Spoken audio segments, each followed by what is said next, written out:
नमस्कार मित्रों, स्वागत है आपका अनअकैडमी यूपीएससी हिंदी चैनल पर।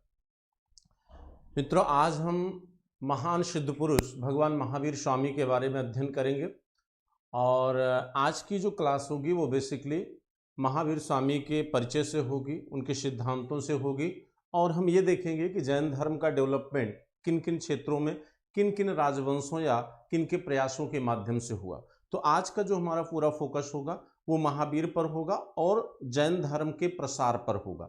और कल की जो क्लास होगी आपका वो जैन धर्म के सिद्धांत एवं दर्शन, यानी कल आपका जैन धर्म पूरी तरह क्या होगा, समाप्त होगा। तो सिद्धांत और दर्शन कल की क्लास में हम करेंगे।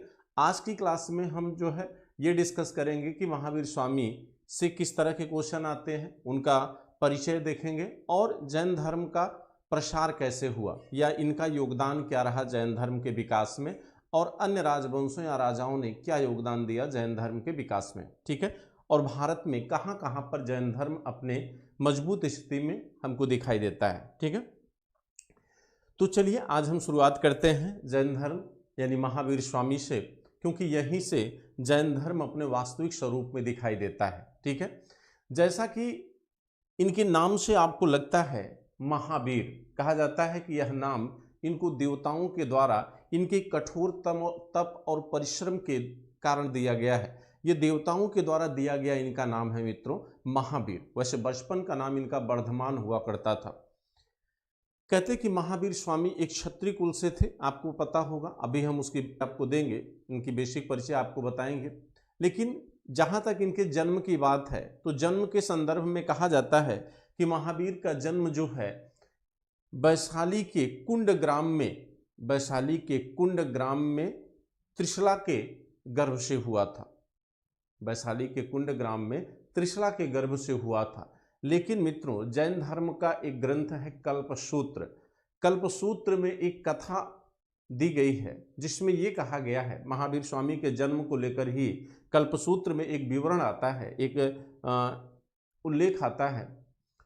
उसमें कहा गया है कि महावीर स्वामी जो है सबसे पहले ऋषभ देव की पत्नी देवनंदा के गर्भ में आए थे, कल्पसूत्र में। और ये प्रश्न आया हुआ है मित्रों, कहा जाता है कि सबसे पहले भगवान महावीर स्वामी ऋषभ देव नामक एक ब्राह्मण की पत्नी देवनंदा के गर्भ में आए थे।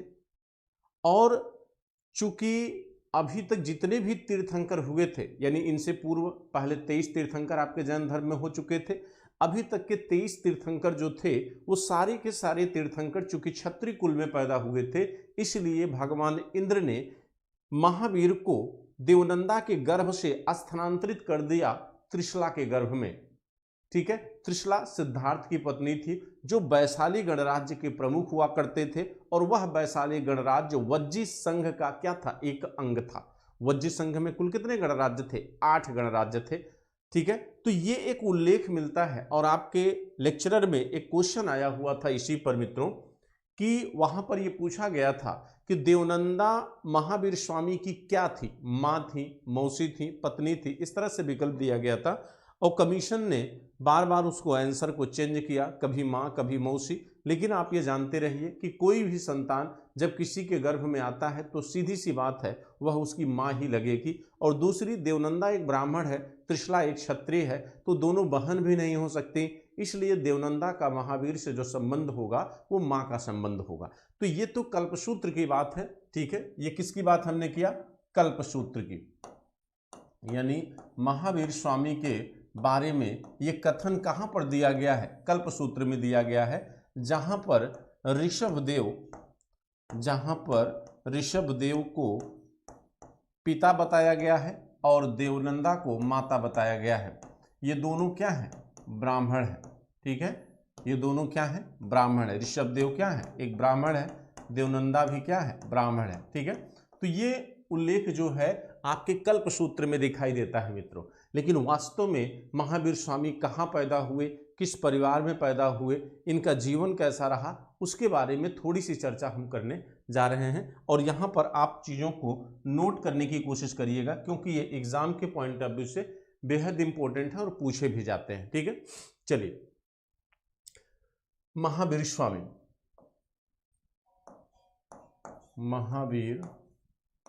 स्वामी, महावीर स्वामी। ठीक है। इनके अन्य नाम की अगर हम बात करें, इनके अन्य नाम क्या है, तो वर्धमान इनके बचपन का नाम है, वर्धमान ये इनके बचपन का नाम था मित्रों, ये इनके बचपन का नाम है वर्धमान। ठीक है, ये बचपन का नाम है वर्धमान। अगला निगंठनाथ पुत्र, निगंठनाथ पुत्र, ये भगवान बुद्ध द्वारा दिया गया नाम है। ये किसके द्वारा दिया गया नाम है?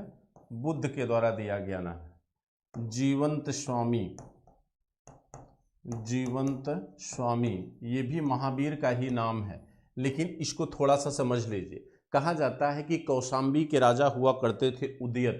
ठीक, उदयन ने चंदन की लकड़ी का एक भगवान महावीर स्वामी की मूर्ति बनवाया था। उदयन जो कहाँ के राजा थे? कौशाम्बी के। उदयन ने एक चंदन की लकड़ी की मूर्ति बनवाया था महावीर स्वामी की। उसी मूर्ति को क्या कहा गया? जीवंत स्वामी कहा गया है। ठीक है, तो उस लकड़ी जो चंदन की लकड़ी की मूर्ति बनी थी, जो महावीर स्वामी की ही मूर्ति थी, उस मूर्ति का जो नाम था जीवंत स्वामी था। और यह नाम किसके साथ जुड़ गया? आगे चलकर महावीर स्वामी के साथ जुड़ गया। और दो नाम इनके हैं, एक है वैदेह, वैदेह विदेह, चूंकि यहीं की इनकी माता थी, और दूसरा वैशालीय, वैशालीय। ये महावीर स्वामी के क्या है? नाम है। ठीक है, ये महावीर स्वामी के क्या थे? नाम थे। ठीक, अब चलिए अन्य बातों की चर्चा करते हैं। इनकी जाति क्या है? ज्ञात्रिक जाति। कौन सी जाति थी? ज्ञात्रिक जाति। ठीक है, इनका जो है वंश क्या है? इक्ष्वाकु वंश के थे। किस वंश से संबंधित थे? इक्ष्वाकु वंश से संबंधित थे। इनकी राशि, राशि को अभी छोड़ दीजिए। ठीक है, इसके बाद इनका प्रतीक क्या था? इनका प्रतीक है सिंह। हाँ, रास इनकी कश्यप है। इनकी रास क्या है? कश्यप। महावीर स्वामी किस रास के थे? कश्यप रास के थे। ज्ञात्रिक इनकी जाति थी, यानी कुल था। वंश इनका इक्ष्वाकु वंश है। रास इनकी क्या थी? कश्यप राशि है। और प्रतीक इनका क्या था? प्रतीक इनका क्या है? सिंह है मित्र। ठीक है, तो ये तो देखिए, इसलिए इनको बता दिया। कभी कभी इस तरह के प्रश्न आ जाते हैं। ठीक है, इस तरह के प्रश्न पूछे गए, इसलिए हमने इसकी चर्चा की। अब देखिए, कहा जाता है इनके पिता कौन थे? वज्जी संघ से जुड़ा हुआ एक गणराज्य था वैशाली। ठीक है, अब ये पिता का नाम इधर लिखिए। इनके पिता कौन है? इनके पिता हैं सिद्धार्थ। इनके पिता कौन है? सिद्धार्थ। इनका एक और नाम है श्रेयांश। इन्हें हम श्रेयांश भी कहते हैं। ठीक है, इनका संबंध किस गणराज्य से है? वैशाली गणराज्य से, वैशाली गणराज्य से है। और यह वैशाली गणराज्य किस गणराज्य में जुड़ा हुआ है? वज्जी संघ में। यह किसका अंग है? ये वज्जी संघ का अंग है।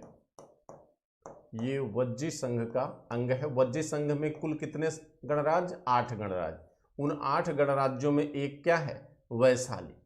उन 8 गणराज्यों में एक क्या है? वैशाली है, जिसका प्रमुख कौन थे? सिद्धार्थ। इनकी माता जो थी, अब देखिए, कहा जाता है कि महावीर की जो माँ है, माता का नाम क्या है? त्रिशला। देखिए, माता कौन है? त्रिशला है। माता इनकी त्रिशला है। और त्रिशला, ये त्रिशला कौन है? ये लिच्छवी नरेश चेटक की बहन है। अब ध्यान दीजिएगा, ये लिच्छवी भी क्या है? एक गणराज्य है। और यह लिच्छवी गणराज्य भी वज्जी संघ में ही क्या है? शामिल है। यानी लिच्छवी गणराज्य भी वज्जी संघ का अंग है, वैशाली गणराज्य भी वज्जी संघ का अंग है, यानी दोनों इसी वज्जी संघ में क्या है, शामिल है। ठीक, यानी पिता जिस गणराज्य से थे और माता जिस गणराज्य से है, दोनों गणराज्य वज्जी संघ के अंग है। तो लिच्छवी गणराज्य के प्रमुख कौन थे, चेटक। लिच्छवी गणराज्य के प्रमुख चेटक हैं। वैशाली गणराज्य के प्रमुख कौन थे, सिद्धार्थ। कहते हैं चेटक की बहन थी ये लिच्छवी, चेटक और त्रिशला के बीच जो संबंध है ये किसका संबंध है, ये भाई बहन का संबंध है। चेटक की पुत्री थी कौन, चेलना। चेलना कौन थी, ये पुत्री थी। देखिए चेटक की पुत्री है चेलना, जिसका विवाह किससे हुआ था, बिंबसार से हुआ था। इसका विवाह किससे हुआ था, बिंबसार से। लेकिन बहन का विवाह किससे हुआ, सिद्धार्थ से। बहन का विवाह किससे हो रहा है, सिद्धार्थ से हो रहा है। बहन का विवाह किससे हुआ, सिद्धार्थ से। यानी कहीं न कहीं मगध वंश और वैशाली ये दोनों जो है एक संबंध में क्या थे, बधे हुए थे। ठीक है मित्रों, ये एक संबंध में क्या है, बधे हुए हैं, वैशाली और मगध। ठीक है, अब देखिए कहते हैं कि महावीर स्वामी का जन्म सिद्धार्थ के परिवार में हुआ और एक कुंड नामक ग्राम में पैदा हुआ था। माने इनका जो जन्म हुआ वो कुंड ग्राम में पैदा हुआ था, ज्ञात्रिक कुल के कुंड ग्राम में। वैशाली के कहाँ हुआ, वैशाली के कुंड ग्राम में इनका जन्म होता है। वैशाली के कुंड ग्राम में इनका जन्म हुआ। कहते हैं जब इनका जन्म हुआ तो जन्म के समय इनके पिता जो है बेहद क्या हुए, खुश हुए। और इनके जन्म से इनके पिता इतने प्रसन्नचित्त थे कि इन्होंने अपने राज्य में पूरा उत्सव का माहौल एकदम तैयार कर दिया, पूरे उत्सव का माहौल एकदम क्रिएट किया। और कहा जाता है कि अपने राज्य में इन्होंने इनके जन्म के उपलक्ष्य में कई तरह की क्या किया, रियायत दिया लोगों को। जैसे कौन कौन सी, कहा जाता है कि भगवान महावीर स्वामी के जन्म पर इनके पिता जो है अपने राज्य में लोगों का ऋण माफ कर दिया। क्या माफ किया, ऋण माफ किया। इनके जन्म पर, महावीर स्वामी के जन्म पर इनके पिता सिद्धार्थ ने क्या किया था कि अपने राज्य के लोगों का जो ऋण था उसको क्या कर दिया, माफ कर दिया, ऋण माफ किया। इसके बाद चुंगी कर, देखिए चुंगी कर माफ कर दिया, चुंगी कर माफ कर दिया गया। चुंगी कर माफ करने के साथ साथ महावीर स्वामी ने अपने राज्य के लोगों को रेवेन्यू, राजस्व की दर में भी क्या किया, रियायत दिया। तो एक तरह से महावीर स्वामी के जन्म पर इतने खुश थे सिद्धार्थ जो है कि उन्होंने अपने राज्य के लोगों को इस खुशी में शामिल होने का एक अवसर प्रदान किया। ऋणों को माफ करके, करों को माफ करके लोगों को खुश करने का क्या किया, प्रयास किया। ठीक है, लेकिन ऐसा नहीं था, महावीर स्वामी अकेली संतान नहीं थे सिद्धार्थ का। इनका एक बड़ा भाई था जिसका नाम था नंदिवर्धन। थोड़ा सा पारिवारिक परिचय आप लोग नोट कर लीजिए, फिर जो है आगे हम चर्चा करते हैं। तो महावीर स्वामी के भाई कौन थे, भाई थे नंदिवर्धन, भाई थे नंदिवर्धन। इनकी बहन का नाम है सुदर्शना, इनकी बहन थी सुदर्शना,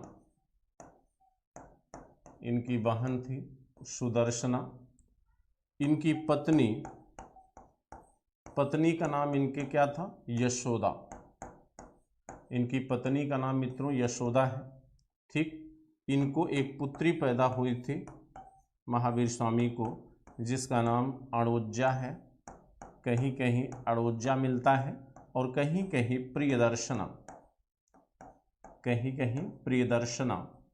ये इनकी क्या है, पुत्री है। और पिता से विद्रोह भी करेगी बाद में आगे चलकर। तो क्यों विद्रोह करती है, किसके साथ विद्रोह करती है, उसकी हम चर्चा करेंगे। इनका दामाद कौन है, इनका दामाद है जमाली। देखिए जमाली इनका दामाद भी है, इनका भांजा भी है। भांजा का मतलब हुआ कि सुदर्शना का पुत्र, यानी इनकी बहन का बेटा ही तो इनका भांजा होगा। तो भांजा, जमाली भांजा भी था। ठीक है, और प्रथम विद्रोही यानी पहला विद्रोह करने वाला व्यक्ति भी जमाली ही है।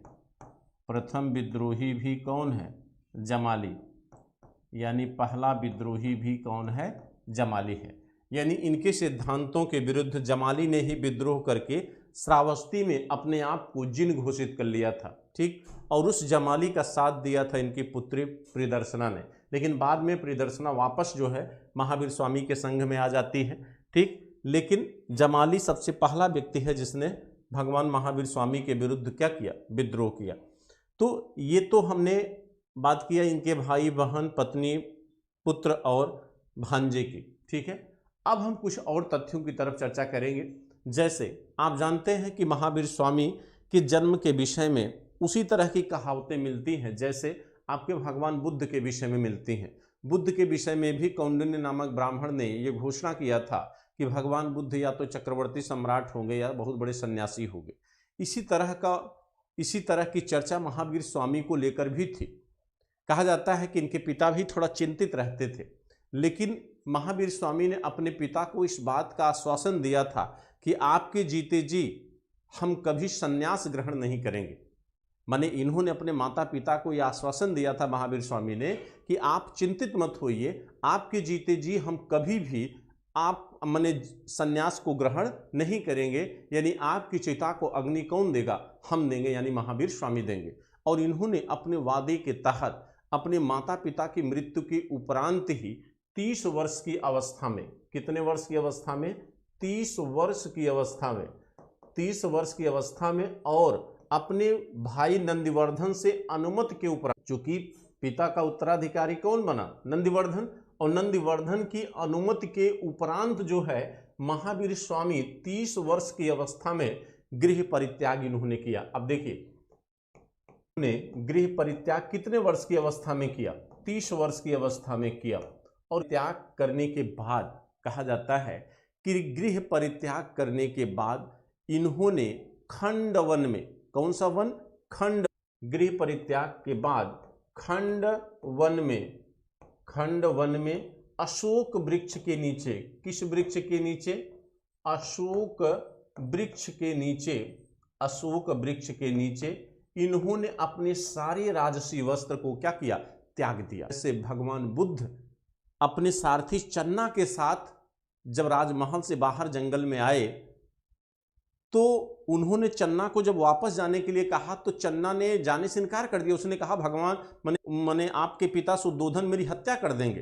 तो कहा जाता भगवान बुद्ध ने वहां पर चन्ना को अपने बाल काटकर अपने राजसी वस्त्र को प्रमाण के स्वरूप चन्ना को दिया था कि उनके पिता सुद्धोधन इस बात को स्वीकार कर लें कि नहीं, राजकुमार बुद्ध ने या भगवान बुद्ध ने संन्यास ले लिया है। उसी तरह यहाँ पर महावीर स्वामी ने भी अपने राजसी वस्त्रों का परित्याग करके अपने बाल को काट कर एक सन्यासी का रूप धारण किया। कहाँ पर? खंड वन में अशोक वृक्ष के नीचे। और कहा जाता है इसके बाद उन्होंने, चूंकि उम्र इनकी कितनी थी? 30 वर्ष। और कहा जाता है इसके बाद उन्होंने 12 माह के बाद, भाई कठोर तप तो इन्होंने शुरू किया, 12 माह के बाद, चूंकि कठोर तप में इनका विश्वास था, 12 माह के उपरांत स्वर्ण बालुका नदी के तट पर, कौन सी नदी? स्वर्ण बालुका नदी के तट पर, सब नोट करते जाइएगा, स्वर्ण बालुका नदी के तट पर इन्होंने अपने वस्त्रों का परित्याग कर दिया। यहाँ पर इन्होंने क्या कर दिया? वस्त्र त्याग कर दिया। और अब यह जो है नग्न अवस्था में रहना शुरू कर दिए। यहीं से इन्होंने नग्न वेश क्या किया? धारण किया। यानी जिनको दिगंबर आप कहते हो, दिगंबर का मतलब होता है दिशाएं ही जिसका क्या हो? वस्त्र हो, उन्हें दिगंबर कहा जाता है। तो यहाँ से चूंकि भगवान बुद्ध ने इस स्वर्ण बालुका नदी के तट पर अपने वस्त्रों का इन्होंने क्या कर दिया? परित्याग कर दिया। और यहाँ से इन्होंने कठोर तप का क्या किया? निर्णय किया। कहा जाता है कि भगवान महावीर स्वामी इतना कठोर तप करते थे कि इनके शरीर में दीमक लग गए थे। हालांकि ये काल्पनिक बातें हो सकती हैं, चूंकि धार्मिक ग्रंथों में कुछ कल्पनाएं होती हैं। हम ऐसा नहीं महसूस कर सकते कि किसी के शरीर में दीमक लगे और वह सब व्यक्ति जिंदा हो। तो ये सच है कि कठोर तप इन्होंने किया। और कठोर तप करने के 12 वर्षों उपरांत, यानी 42 वर्ष की उम्र में, वही 30 वर्ष में 30 वर्ष में इन्होंने कठोर तप इन्होंने कितने वर्ष किया? 12 वर्ष। 12 वर्ष के कठोर तप के बाद 42 वर्ष की उम्र में 42 वर्ष की उम्र में इनको क्या हुआ? ज्ञान प्राप्त हुआ। किसको? महावीर स्वामी को। और कहते हैं जब 42 वर्ष की उम्र में जो ज्ञान प्राप्त हुआ तो वो कहाँ पर हुआ? वह ऋजुपालिका नदी के तट पर हुआ। कहाँ पर हुआ? इसको आप लोग नोट कर लिए हैं? नोट कर लिए? नहीं तो अन्यथा नोट कर लीजिए इन सब चीजों को, फिर आगे हम बढ़ते रहेंगे।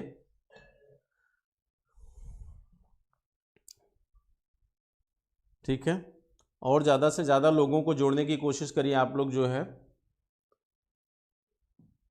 ठीक है, चलिए। कहते हैं कि इसके बाद जब इन्होंने इनको जो ज्ञान प्राप्त हुआ, ज्ञान इनको कितने वर्ष में मिला? 42 वर्ष में। इनका जो ज्ञान था वो कितने वर्ष में मिला? 42 वर्ष में इनको ज्ञान प्राप्त हुआ। ठीक है, 42 वर्ष में ज्ञान प्राप्त हुआ। किस वृक्ष के नीचे? साल वृक्ष के नीचे। साल वृक्ष है, ठीक, साल वृक्ष था। नदी कौन सी थी? ऋजुपालिका नदी थी। के तट पर, ऋजुपालिका नदी के तट पर इनको क्या हुआ? ज्ञान प्राप्त हुआ। महावीर स्वामी को जो ज्ञान प्राप्त हुआ किस नदी के तट पर? ऋजुपालिका नदी के तट पर ज्ञान प्राप्त हुआ। और जब ज्ञान इनको प्राप्त हुआ, चूंकि ये मगध में है, तो यहीं पर इन्होंने अपना प्रथम उपदेश, यहीं पर इन्होंने अपना प्रथम उपदेश कहाँ पर दिया? राजगृह में। यहीं पर अपना प्रथम उपदेश इन्होंने कहाँ पर दिया? राजगृह में दिया। ठीक है, और राजगृह में उपदेश इन्होंने दिया किसको मित्रों? तो यहाँ पर उपदेश इन्होंने दिया बिंबसार को, अजातशत्रु को और अभय को। अभय भी माने इनका एक क्या था? पुत्र था। ठीक है, तो अभय, अजातशत्रु और बिंबसार, इन तीनों को इन्होंने क्या किया? उपदेश दिया। और ये जो पहला उपदेश है ये विपुलाचल पहाड़ी पे है। ये जो राजगृह है, राजगृह में विपुलाचल पहाड़ी पर बराकर नदी के तट पर, विपुलाचल पहाड़ी पर राजगृह में विपुलांचल, देखिए विपुलांचल पहाड़ी पर, विपुलांचल पहाड़ी पर बराकर नदी के तट पर, किस नदी के तट पर? बराकर नदी के तट पर यह उपदेश दिया। और किसको दिया? किसको दिया?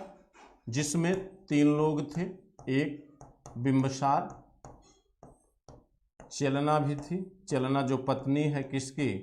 बिंबसार की, अजातशत्रु है, अजातशत्रु था, और अभय, ये भी आम्रपाली से पैदा हुई संतान है बिंबसार की। ठीक है, तो इतने लोगों को राजगृह में विपुलांचल पहाड़ी पर बराकर नदी के तट पर महावीर स्वामी ने इनको क्या किया? माने पहली बार दीक्षित किया, यानी उपदेश दिया। कहा जाता है कि जैन धर्म में महावीर स्वामी के पहले उपदेश को क्या कहा गया है? वीर शासन उदय। और अगर आपसे पूछा जाए कि बौद्ध धर्म में महात्मा बुद्ध के पहले उपदेश को क्या कहा गया है? आप कहते हो धर्म चक्र प्रवर्तन, जो उन्होंने कहाँ दिया? सारनाथ में। उसी तरह जैन धर्म में पहला जो उपदेश महावीर स्वामी के द्वारा दिया गया उसे कहते हैं वीर शासन उदय। प्रथम उपदेश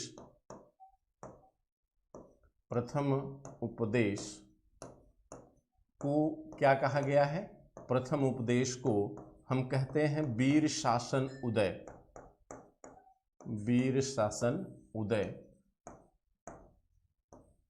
वीर शासन उदय यानी धर्म चक्र प्रवर्तन। इसको आप धर्म चक्र प्रवर्तन से तुलना कर सकते हैं। ठीक है, तो जैन धर्म में धर्म चक्र प्रवर्तन को क्या कहा गया है? वीर शासन उदय कहा गया है। ठीक है,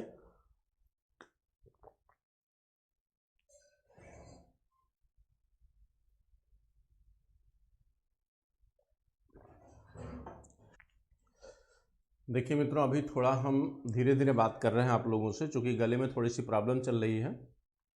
जैसे ही ठीक हो जाता है थोड़ा सा साउंड बढ़ जाएगा, इसलिए बहुत आराम आराम से पढ़ाने की कोशिश कर रहा हूं। और आप लोग कोशिश करिए, थोड़ा सा कंसंट्रेशन बनाए रखिए अपना, क्योंकि यहाँ पर जो जानकारी है वो थोड़ा सा तथ्यात्मक जानकारी मित्रों।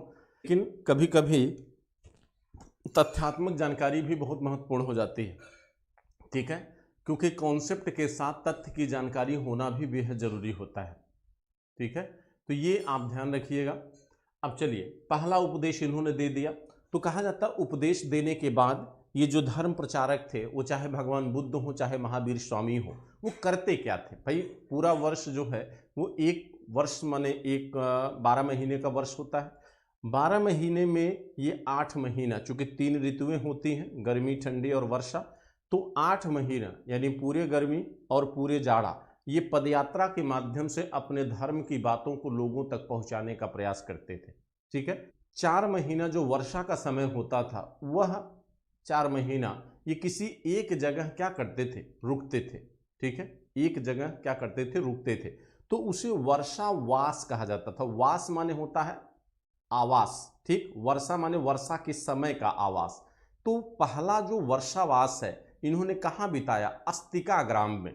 जो प्रथम वर्षावास है इनका, देखिए, प्रथम वर्षावास, प्रथम जो वर्षावास है इन्होंने कहाँ बिताया? अस्तिका ग्राम में। ये मगध में ही था अस्तिका ग्राम, ये राजगृह में था मित्रों, अस्तिका ग्राम, ठीक है। ये कहाँ पर है? ये राजगृह में है, ठीक है। अस्तिका ग्राम में इन्होंने पहला वर्षावास क्या किया? बिताया, ठीक है। प्रथम वास इन्होंने राजगृह में बिताया। अंतिम वर्षावास इन्होंने पावापुरी, अंतिम वर्षावास इन्होंने पावापुरी में बिताया। पावा यानी आपका देवरिया यानी पामल यानी पावापुरी इनका अंतिम वर्षावास था। और सर्वाधिक वर्षावास, देखिए, सर्वाधिक यानी सबसे ज़्यादा समय इन्होंने कहाँ बिताया? तो सबसे ज़्यादा राजगृह, इसके बाद वैशाली, सबसे ज़्यादा राजगृह, इसके बाद वैशाली, ठीक है। तो सर्वाधिक वर्षावास इन्होंने कहाँ बिताया? राजगृह में, उसके बाद वैशाली, ठीक है। उसके बाद कहाँ पर? वैशाली में।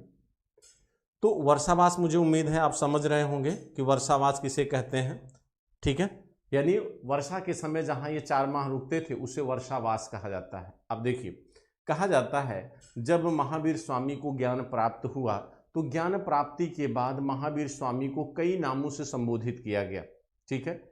कई नामों से इनको संबोधित किया गया, जैसे केवलिन। केवलिन का मतलब क्या होता है? केवलिन माने होता है सर्वोच्च ज्ञान वाला, यानी जो सर्वोच्च ज्ञानी होता है जैन धर्म में उसे केवलिन कहते हैं। और केवलिन कहा गया किसको?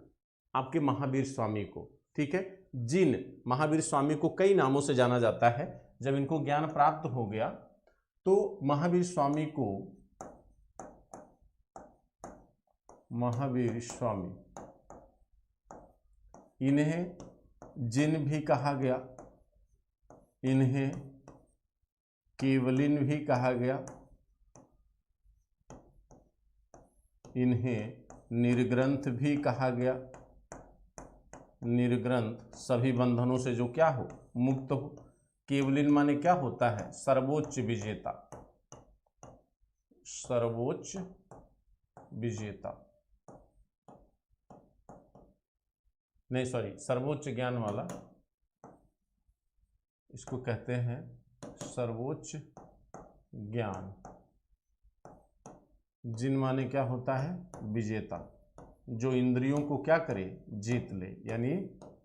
और निर्ग्रंथ माने होता है बंधन रहित। ये नाम जो है आपके महावीर स्वामी के हैं। जब ज्ञान प्राप्त कर लिया महावीर स्वामी ने तो महावीर स्वामी सभी बंधनों से क्या हो गए? मुक्त हो गए। तो इनको क्या कहा गया? निर्ग्रंथ, ठीक। चूंकि सबसे सर्वोच्च ज्ञान किसको मिला? महावीर स्वामी को, तो इनको केवलिन कहा गया। जिन माने विजेता, विजेता माने अपनी इंद्रियों पर जब कोई व्यक्ति नियंत्रण कर लेता है तो उसे विजेता माना जाता है, इसलिए इनको हम जिन भी कहते हैं, ठीक है। कहा जाता है महावीर स्वामी ने अपने जैन धर्म के प्रचार के लिए 11 गणधरों की नियुक्ति किया था। गणधर, ये गणधर मूलतः ब्राह्मण थे। कहा जाता है कि जैन धर्म के प्रचार का सबसे पहला प्रयास पार्श्वनाथ के बाद किसके द्वारा किया गया? महावीर स्वामी के द्वारा किया गया। और महावीर स्वामी ने जैन धर्म के प्रचार के लिए सबसे पहले इन्होंने क्या किया? जैन संघ बनाया।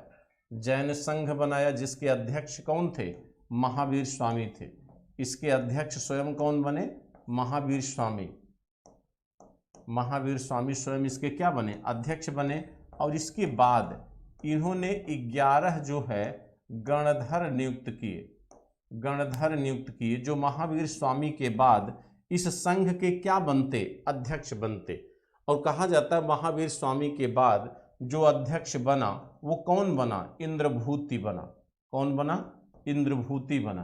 क्योंकि अधिकतम जो 8 गणधर थे वो महावीर स्वामी के 9 गणधर तो महावीर स्वामी के जिंदा रहते ही मर चुके थे। ठीक है, तो इंद्रभूति इनके बाद बनने वाला अगला क्या था? अध्यक्ष था। और कहा जाता है कि इन्होंने चंदना की अध्यक्षता में जैन भिक्षुणी संघ बनाया था। चंदना की अध्यक्षता में क्या बना था? जैन भिक्षुणी संघ। जैन भिक्षुणी संघ की स्थापना किसके अध्यक्षता में हुई थी? आपके चंदना की अध्यक्षता में हुई थी। ठीक है, चंदना की अध्यक्षता में जैन भिक्षुणी संघ की स्थापना इन्होंने किया। ठीक है, अब देखिए कहा जाता है कि महावीर स्वामी के बाद जैन धर्म का प्रसार कैसे हुआ उसकी चर्चा हम थोड़ी सी बाद में करेंगे, लेकिन सबसे पहले हम जैन धर्म का प्रसार देखेंगे। यानी देखिए कहने का मतलब है मैं आपको ये कहना चाह रहा हूँ कि जैन धर्म के सिद्धांत क्या थे, या महावीर स्वामी ने जैन धर्म के क्या सिद्धांत दिए, त्रिरत्न क्या है, अनेकांतवाद क्या है, स्यादवाद क्या है, ये जो थ्योरी है, जो सिद्धांत है, उसकी चर्चा हम बाद में करेंगे। लेकिन इससे पहले हम ये देख ले कि जब महावीर स्वामी जिंदा थे तो उनके समय किन लोगों ने या किस तरह से जैन धर्म को लोगों ने बढ़ावा दिया, या जैन धर्म का प्रसार किन किन क्षेत्रों में किनके योगदान के माध्यम से हमको दिखाई देता है। ठीक है, तो अभी तक जो हमने चर्चा किया वो सिर्फ और सिर्फ किसके विषय में था? महावीर स्वामी के विषय में था। ठीक है, तो महावीर स्वामी के विषय में चर्चा करने के बाद अब हम ये देखें कि महावीर स्वामी के समय जैन धर्म का प्रसार किन क्षेत्रों में दिखाई देता है। ठीक है, तो चलिए देखते हैं। अब आप ये जानते हैं मित्रों कि भाई भगवान बुद्ध के पहले महावीर स्वामी का आगमन हुआ। महावीर स्वामी की अगर हम जन्म की बात करें तो इनका जो जन्म होता है, जन्म की जो डेट है, एक डेट तो 599 मानी जाती है और दूसरी डेट 540 मानी जाती है। मृत्यु की जो डेट है वो 527 BC 527 BC मानी जाती है। यानी सीधी सी बात कि बौद्ध धर्म से पहले है आपका जैन धर्म।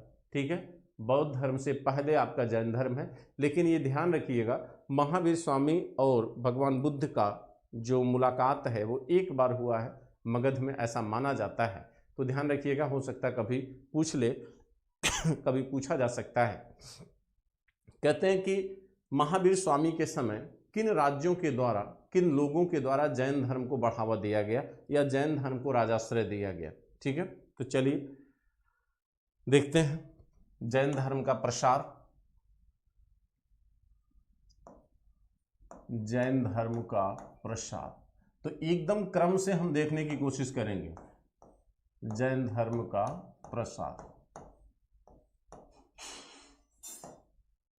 देखिए, तो सबसे पहले हम देखेंगे महाजनपद काल में, यानी जिस समय जैन धर्म का उदय हुआ।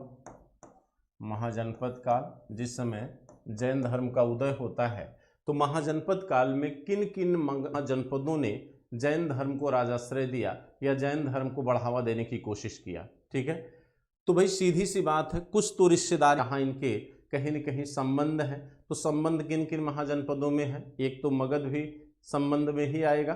ठीक, दूसरा कहा जाता है कि स्वयं जहाँ ये पैदा हुए हैं, यानी लिच्छवी गणराज्य, वैशाली गणराज्य, फिर लिच्छवी गणराज्य जहाँ की इनकी माँ थी, 2 गणराज्य हो गए।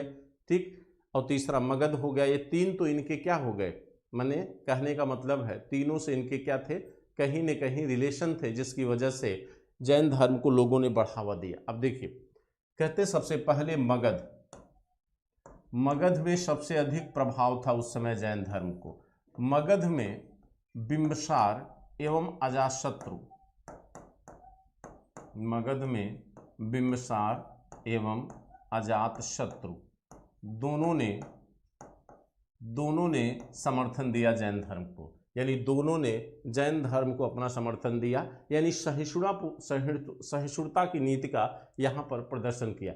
इससे पहले आपने देखा होगा कि बौद्ध धर्म को माने बाद में बौद्ध धर्म को लेकर भी इन लोगों ने लचीलापन दिखाया, यानी भगवान बुद्ध को भी अपना राजनीतिक समर्थन महावीर स्वामी के द्वारा दिया गया, यानी पॉलिटिकल जो सपोर्ट था वो भगवान बुद्ध को भी इन्होंने दिया और महावीर स्वामी को भी इन्होंने दिया।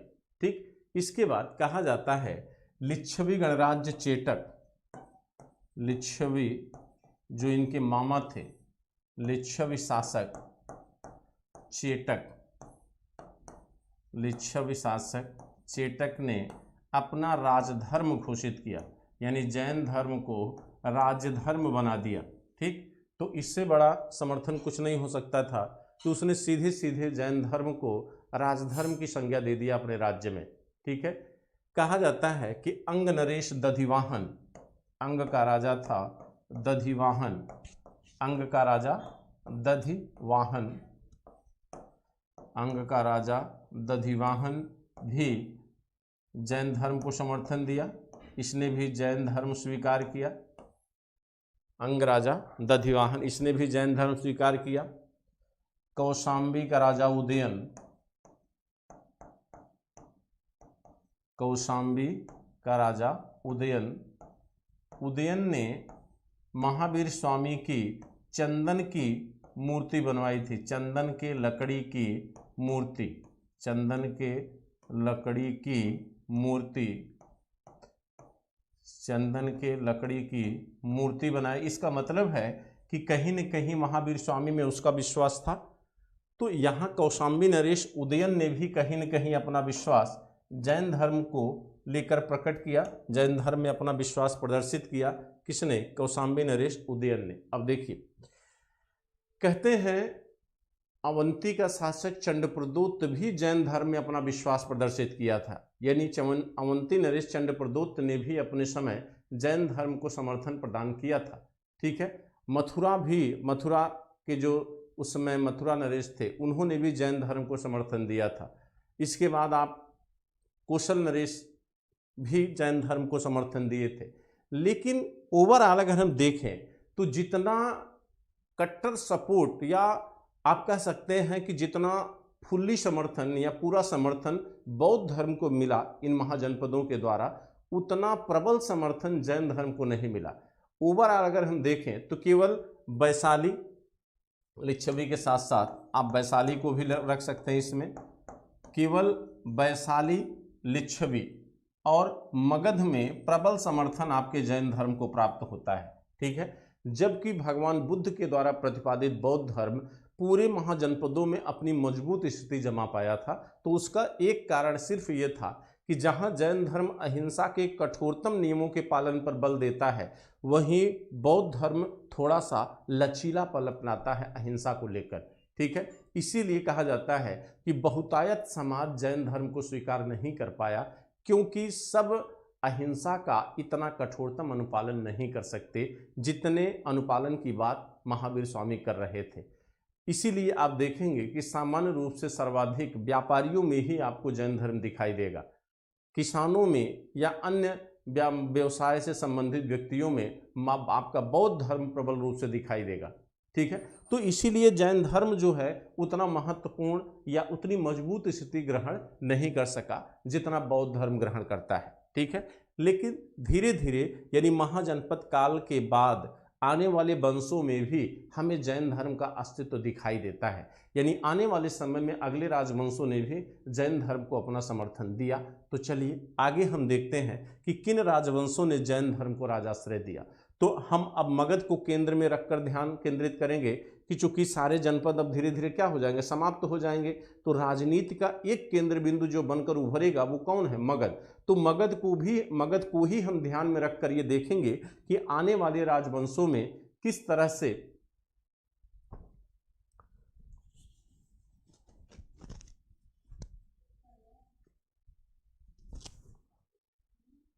देखिए, अब हम देखेंगे कि आने वाले राजवंशों में जो मगध से नेतृत्व किए, किन किन राजवंशों ने जैन धर्म को अपना राजाश्रय प्रदान किया यानी समर्थन दिया। तो चलिए देखते हैं।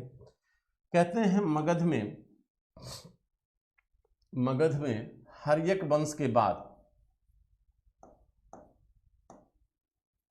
मगध सबसे पहले यहाँ कौन था? हर्यक वंश था। तो हर्यक वंश में बिंबसार, अजातशत्रु दोनों समर्थन दिए। भाई हर्यक वंश में आपने देखा कि बिंबसार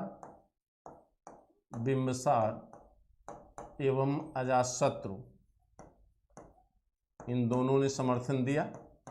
और तीसरा राजा जो इस वंश का हुआ वह था उदाइन।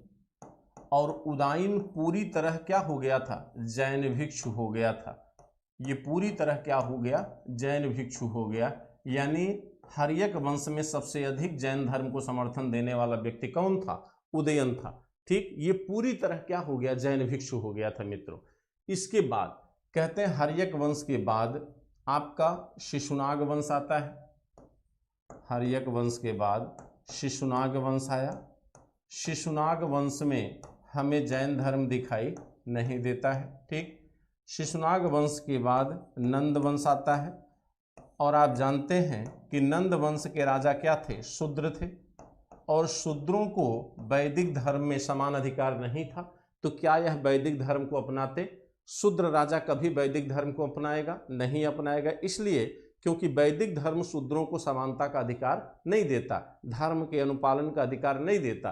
तो मजबूरी है कि ये ऐसे धर्म को अपनाएंगे जो इनको सम्मान देता है। तो कहा जाता है कि नंद वंश के लोगों ने किस धर्म को संरक्षण दिया? जैन धर्म को। ये पूरी तरह जो है जैन धर्मावलंबी शासक थे। ये पूरी तरह जैन धर्मावलंबी शासक थे और इन्होंने अपने राजधर्म को जैन धर्म घोषित किया। और आप जानते हैं कि ये नंद वंश ही पहला वंश है जिसने चक्रवर्ती सम्राट की संकल्पना को जन्म दिया। चक्रवर्ती सम्राट की संकल्पना का मतलब होता है कि ये पहला उत्तर भारत का राजवंश था जिसने अपना विस्तार जो है चारों दिशाओं में किया, यानी दक्षिण, पूर्व, पश्चिम। ये वही दौर है जब मगध की सीमा बंगाल तक, दक्षिण में कलिंग तक और पश्चिम में गुजरात तक पहुंच जाती है। इसीलिए कहा जाता है कि नंद वंश के संस्थापक महापद्य नंद को एकराट कहा गया था। एकराट माने जो चारों दिशाओं पे अधिकार करता है। तो ये चक्रवर्ती सम्राट था, यानी कहीं न कहीं जितने क्षेत्र तक इस राजा का प्रभाव रहा होगा उतने क्षेत्र तक तो कहीं न कहीं जैन धर्म के लोगों माने जैन धर्म के विषय में लोगों को जानकारी जरूर रही होगी, भले उन्होंने उसको अपनाया न हो। ठीक है, तो यहाँ पर नंदों ने जैन धर्म को संरक्षण दिया और जैन धर्म को बढ़ावा देने की कोशिश किया। लेकिन कहा जाता है नंद वंश के बाद आपका आता है मौर्य वंश, क्योंकि अंतिम शासक घनानंद की हत्या करके मौर्य वंश की स्थापना चंद्रगुप्त मौर्य के द्वारा की गई। कहा जाता है चंद्रगुप्त मौर्य के समय हमें जैन धर्म का प्रमाण मिलता है। मित्रों, चंद्रगुप्त मौर्य के बारे में कहा गया है कि चंद्रगुप्त मौर्य के राज्य में 12 वर्षों का अकाल पड़ा था मगध में। और मगध में लगातार जब 12 वर्षों तक का अकाल पड़ा तो चंद्रगुप्त मौर्य बेहद परेशान हो गया कि भाई 12 वर्ष लगातार अकाल पड़ रहा है। ये मौर्य वंश की आर्थिक समृद्धि को दर्शाता है कि 12 वर्षों तक अकाल पड़ने के बावजूद भी यह राजवंश अपनी आर्थिक उन्नति को बनाए रखा। एक वर्ष अभी कोरोना नहीं हुआ है, आपकी अर्थव्यवस्था गिरना शुरू हो गई है।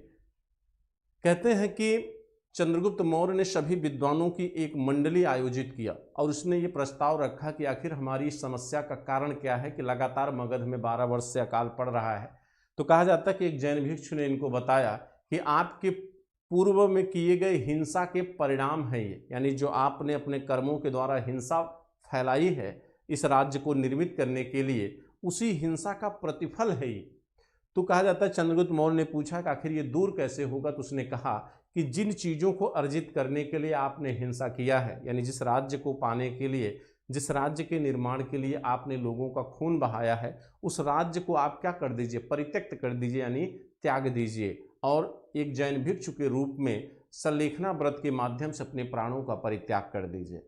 तो कहा जाता है कि यहीं पर माने इन्होंने अपने पुत्र बिंदुसार को राजपाट सौंप कर क्या किया एक जैन भिक्षु के रूप में दक्षिण में कर्नाटक के श्रवणबेलगोला नामक पहाड़ी पर जाकर अपने प्राणों को संलेखना व्रत का मतलब होता है कि व्रत के माध्यम से, यानी जब आप भोजन पानी सब कुछ क्या करें, त्याग दें। ये जैन धर्म में इसको संलेखना व्रत कहा जाता है।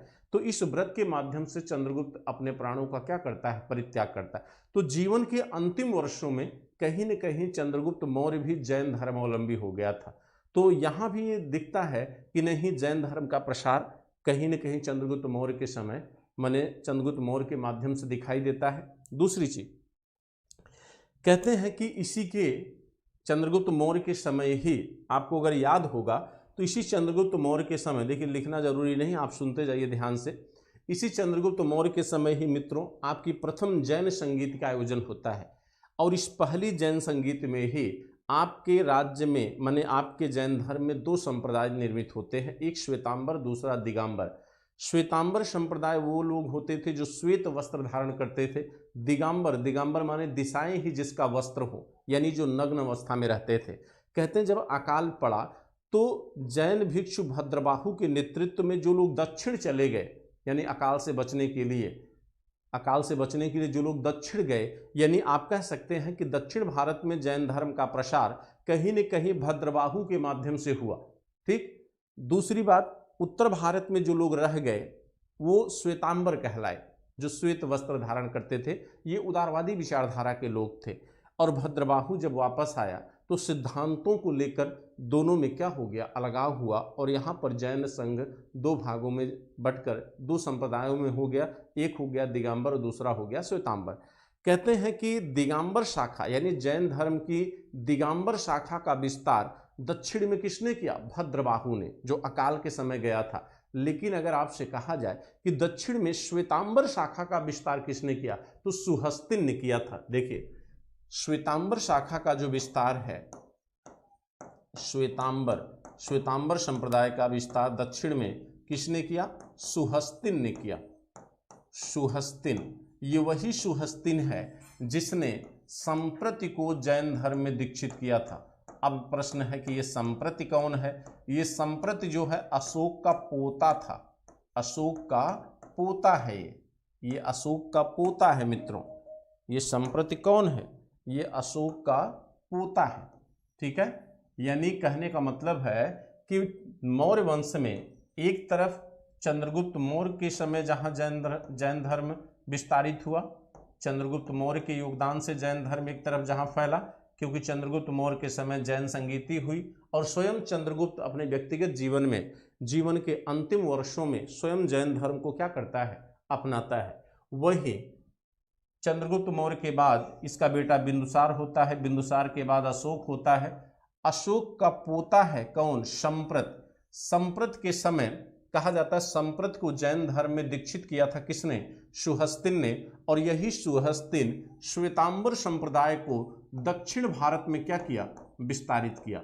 यानी अगर आपसे पूछा जाए कि दक्षिण भारत में श्वेतांबर संप्रदाय को ले जाने का श्रेय किसे है, तो सुहस्तिन को है।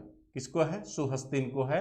और संप्रत के समय आपका उज्जैनी जैन धर्म का क्या था, प्रमुख केंद्र था। तो उज्जैनी को जैन धर्म का केंद्र किसने बनाया था, संप्रत ने बनाया था। जैन धर्म का केंद्र उज्जैनी को किसने बनाया, संप्रत ने बनाया मित्रों। और आज भी आपका ये उज्जैनी कहीं न कहीं जैन मंदिरों के लिए क्या किया जाता है, जाना जाता है। तो जैन मंदिरों के लिए आज भी आपका ये उज्जैनी जाना जाता है।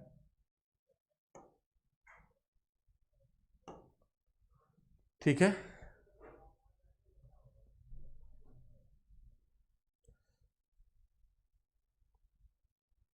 अब देखिए, अब हम देखते हैं। ये देखिए आपने तीन वंशों को देख लिया। पहला वंश आपने देखा हर्यक वंश, दूसरा शिशुनाग वंश, तीसरा नंद वंश और चौथा मौर्य वंश। ठीक, मौर्य वंश में हमने जो चर्चा किया, मुझे उम्मीद है कि आप समझ गए होंगे। अब हम मौर्य वंश से आगे बढ़ते हैं, मौर्य वंश से हम आगे बढ़ेंगे।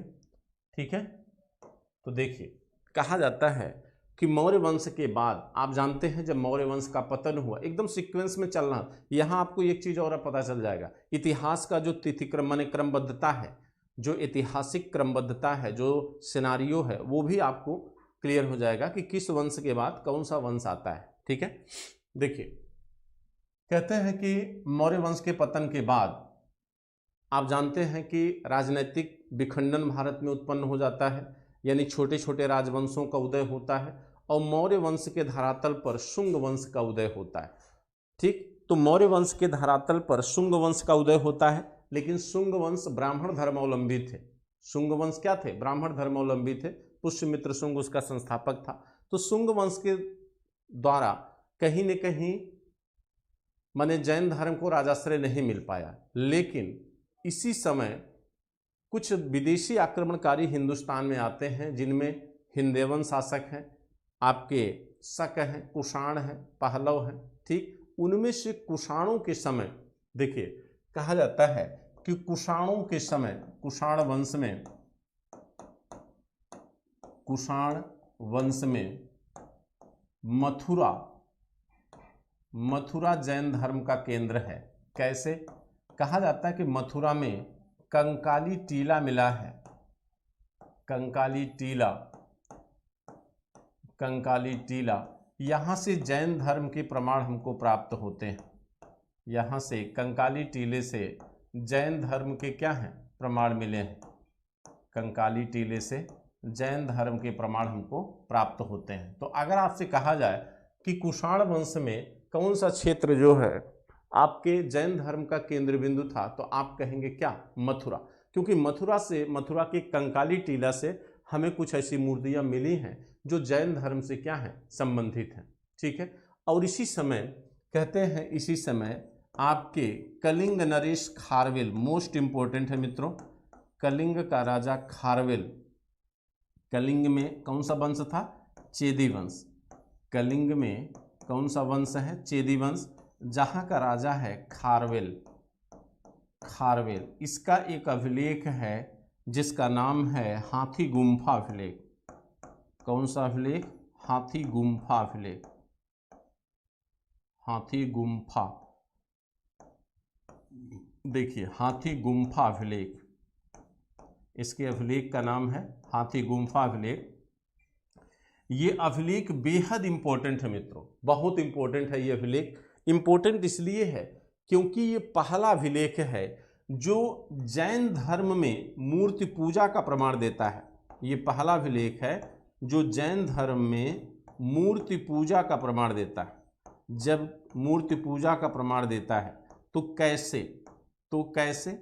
कहते हैं खारवेल ने इसमें स्वयं उल्लेख किया है कि नंद वंश के राजा ने कलिंग को जीतकर यहां से जिन की मूर्ति ले गया। जिन माने क्या?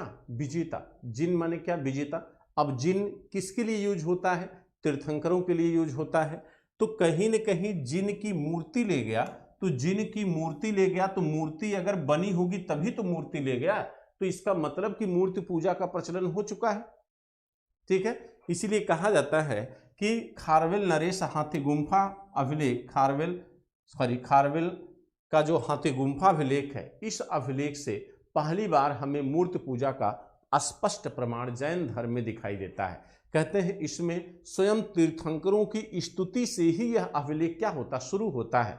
इस अभिलेख की भाषा क्या है? प्राकृत है। जो भाषा कहा जाता है महावीर स्वामी के माने जैन धर्म की लेखनी का है, वही इसकी भाषा, जबकि प्रचार की भाषा महावीर स्वामी की क्या थी? अर्धमागधी थी। ठीक, कहते हैं कि यह अभिलेख भी किसमें है? प्राकृत भाषा में। और कलिंग नरेश भी पूरी तरह जैन धर्मावलंबी थे और यहाँ भी जैन धर्म का प्रसार इस वंश के द्वारा किया गया। ठीक है, इसके बाद कहते हैं कि गुप्त काल में भी जैन धर्म हालांकि उतने प्रबल स्वरूप में हमको दिखाई नहीं देता। इसलिए नहीं दिखाई देता क्योंकि आप जानते हैं कि गुप्त काल में मूल रूप से आपको गुप्त काल का जो धर्म है वो क्या है? वैष्णव धर्मावलंबी है। गरुण गुप्तों का प्रतीक था जो भगवान विष्णु का प्रतीक माना जाता है।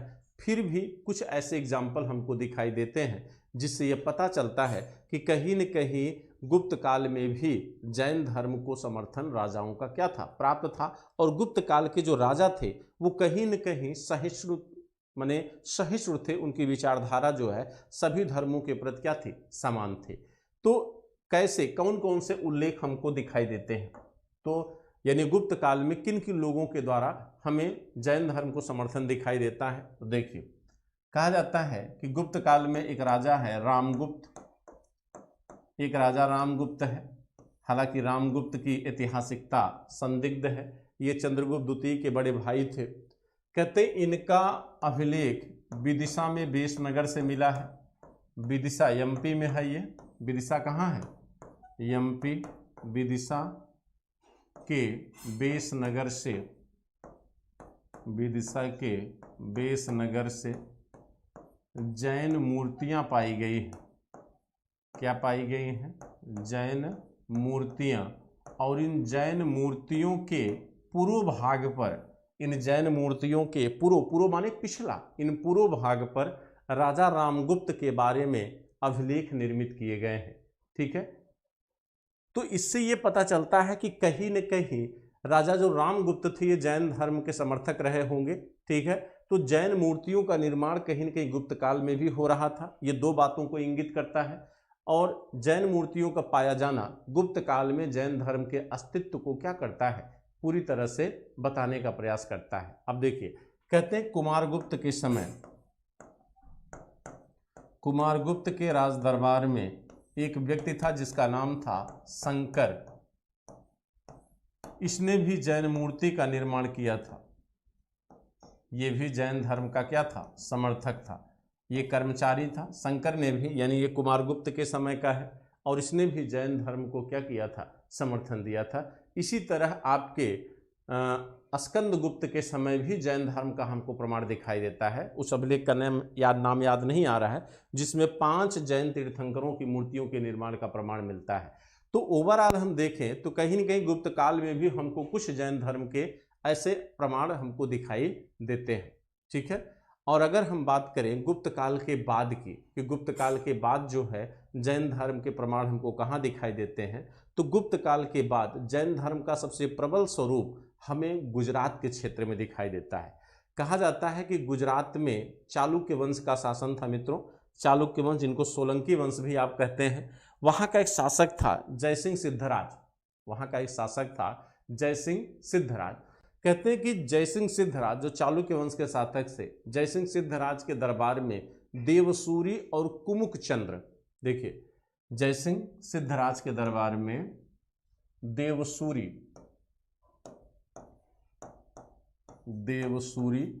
और कुमुक चंद्र कुमुक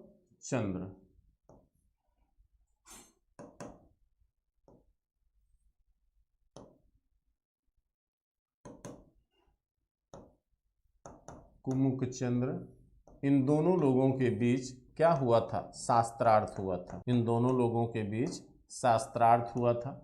किसके दरबार में, जयसिंह सिद्धराज के दरबार में।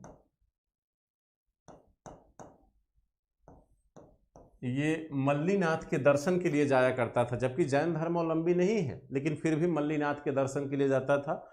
और अपने दरबार में 2 जैन विद्वानों के बीच इसने शास्त्रार्थ कराया था, जिसमें विजय किसकी हुई थी, देवसूरी की हुई थी, जिसमें देवसूरी की क्या हुई थी, विजय हुई थी।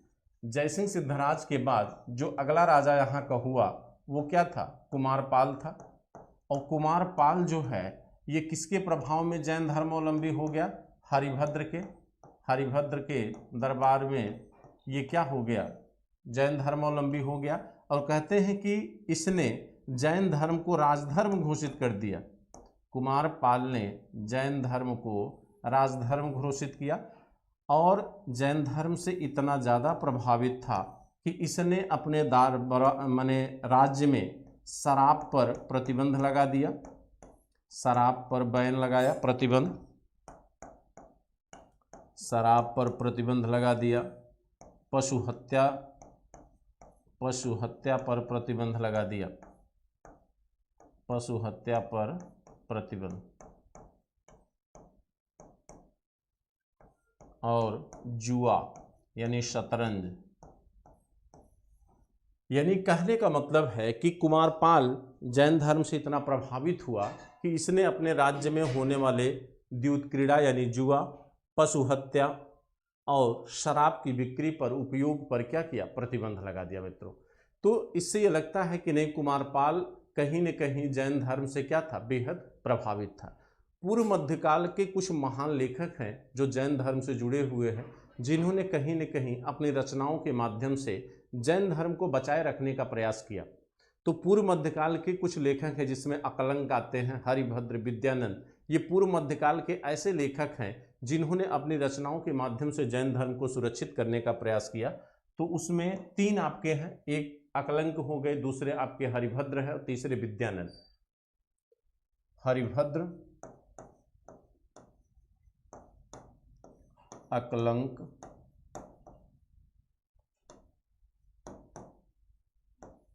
और विद्यानंद, ये तीनों जो है, देखिए ये तीनों पूर्व मध्यकाल के जैन लेखक हैं। पूर्व मध्यकाल के जैन लेखक,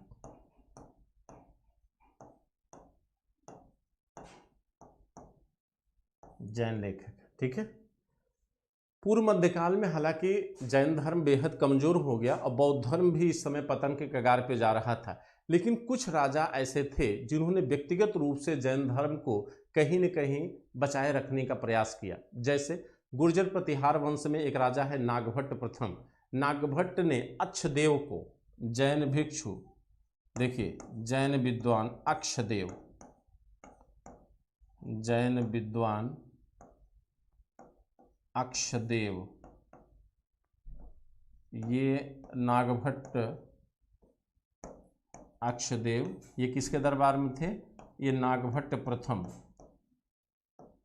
नागभट्ट प्रथम के दरबार में थे। यानी ये गुर्जर प्रतिहार वंश का शासक है नागभट्ट प्रथम। और धर्मघोष सूरी दूसरे विद्वान हैं, दूसरे जैन विद्वान धर्मघोष सूरी, धर्मघोष सूरी, ये चौहान वंश का शासक था अरणोराज, चौहान वंश का शासक है अरणोराज। आगे हम लिख दे रहे हैं, नहीं तो आप लोग भूल जाएंगे। ये चौहान वंश के हैं जिससे पृथ्वीराज चौहान थे, ये चौहान वंश का राजा है। और ये जो है प्रतिहार वंश का राजा है, प्रतिहार वंश, ठीक है। तो इस तरह आपके पूर्व मध्यकाल में भी कुछ राजवंशों के द्वारा जैन धर्म को बचाए रखने की कोशिश की गई और कुछ विद्वानों को कहीं न कहीं महत्व दिया गया। जैसे एक शासक है आपका राष्ट्रकूट वंश में अमोघ वर्ष, अमोघ वर्ष भी जैन धर्मावलंबी था। उसके राज दरबार में एक विद्वान था जिसका नाम था जिनसेन। देखिए आपका एक जिनसेन है, जिनसेन और गुणधर दो हैं, जिनसेन और गुणधर, इन दोनों के नाम भी नोट कर लीजिएगा, जिनसेन और गुणधर। ये दो जैन विद्वान आपके अमोघ वर्ष के दरबार में थे।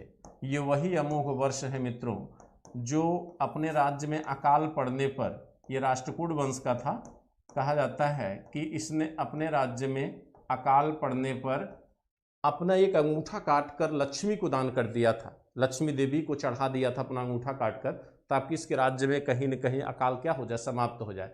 तो ये अंधविश्वास को दर्शाता है। इसी के दरबार में जिनसेन और गुणधर नामक दो जैन विद्वान रहा करते थे। तो ये पूर्व मध्यकाल के राजा हैं जिन्होंने कहीं न कहीं अपने प्रयासों से जैन धर्म को बचाए रखने की कोशिश किया। इसके बाद जब पूर्व मध्यकाल के बाद इस्लामियत का आगमन होता है हिंदुस्तान में, जब इस्लाम आया तो इस्लाम के समय भी कुछ आपको विशेष विद्वानों की चर्चा हम कर दे रहे हैं। जैसे कहा जाता है अलाउद्दीन खिलजी के समय, अलाउद्दीन खिलजी के समय एक विद्वान था महासेन जो जैन धर्म का था। यानी सल्तनत काल में अगर हम देखें, देखिए सल्तनत काल,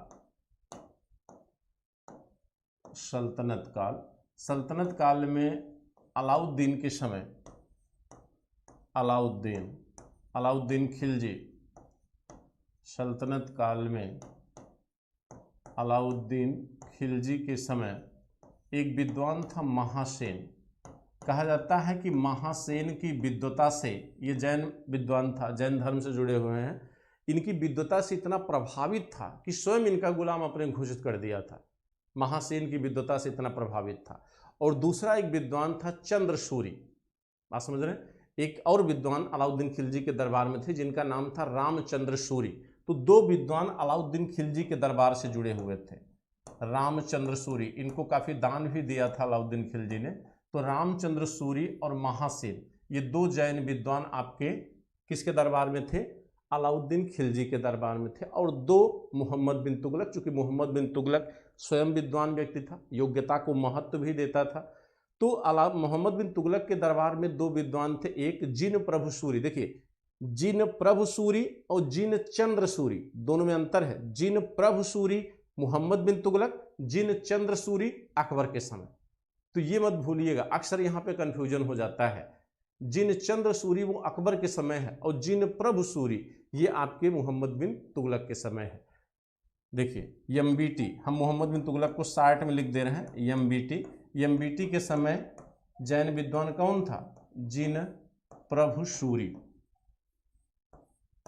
जिन प्रभु सूरी, ये आपके एमबीटी के समय। अब देखिए सिकंदर लोदी के समय, सिकंदर लोदी के समय एक जैन विद्वान था जिसका नाम है जम्बोजी। इनको दान दिया था कौन? सिकंदर लोदी ने। जम्बोजी ये सिकंदर लोदी के समय के जैन विद्वान है। इनको भूमि दान दिया था। कौन सा दान दिया था? भूमि दान। इनको भूदान दिया था, यानी भूमि दान सिकंदर लोदी ने जम्बोजी को दिया था। और एक और विद्वान थे हंस सूरी से प्रभावित होकर कारागार से इनको क्या किया था? मुक्त कर दिया था। एक और विद्वान इसी के समय कारागार में बंद थे, वो भी जैन विद्वान थे जिनका नाम है हंस सूरी। ठीक है, इनको कारागार से इसने क्या किया था? मुक्त कर दिया था, कारागार से मुक्त किया। अगर एक नाम और दे हम आपको, एमबीटी के समय ही राजशेखर को भी आप रख सकते हैं। राजशेखर भी एमबीटी के समय थे, राजशेखर। ठीक, ये दो लेखक हो गए। और अकबर के समय अगर आप देखें तो अकबर के समय दो विद्वान थे। अकबर के समय एक है जिनचंद्र सूरी,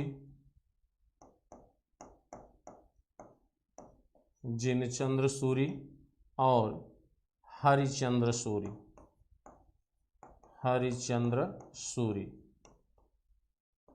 इनको एक उपाधि भी दिया था युग प्रधान की। अभी एग्जैक्टली देखना पड़ेगा, थोड़ा सा मिस कर रहा हूँ कि युग प्रधान किसको दिया था और किसको जो है एक और उपाधि दिया था।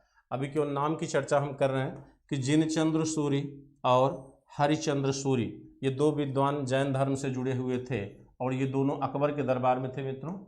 ये किसके दरबार में थे? अकबर के दरबार में थे। और बाकी जो है आपके सल्तनत काल में किन किन राजवंशों में कौन कौन से जैन विद्वान थे उनकी चर्चा आपके सामने कर दी गई है। क्लास मित्रों थोड़ा सा टाइम ओवर हो रही थी, इसलिए थोड़ा जल्दी किए हैं। ठीक, मुझे उम्मीद है कि आप समझ गए होंगे। फैक्चुअल जानकारियाँ थी ज़्यादातर जो है। और मेन क्लास आपकी जो है जैन धर्म की वो कल होगी। ठीक है, जहाँ आपको समझना बेहद ज़रूरी है। और कल की क्लास मिस करने का मतलब है कि फिर आपके लिए जैन धर्म समझना मुश्किल हो जाएगा। ठीक है, तो कल जो क्लास होगी जैन धर्म के सिद्धांत और दर्शन की, वो बेहद इंपॉर्टेंट क्लास होगी मित्रों। तो चलिए शुभ रात्रि, कल मिलते हैं।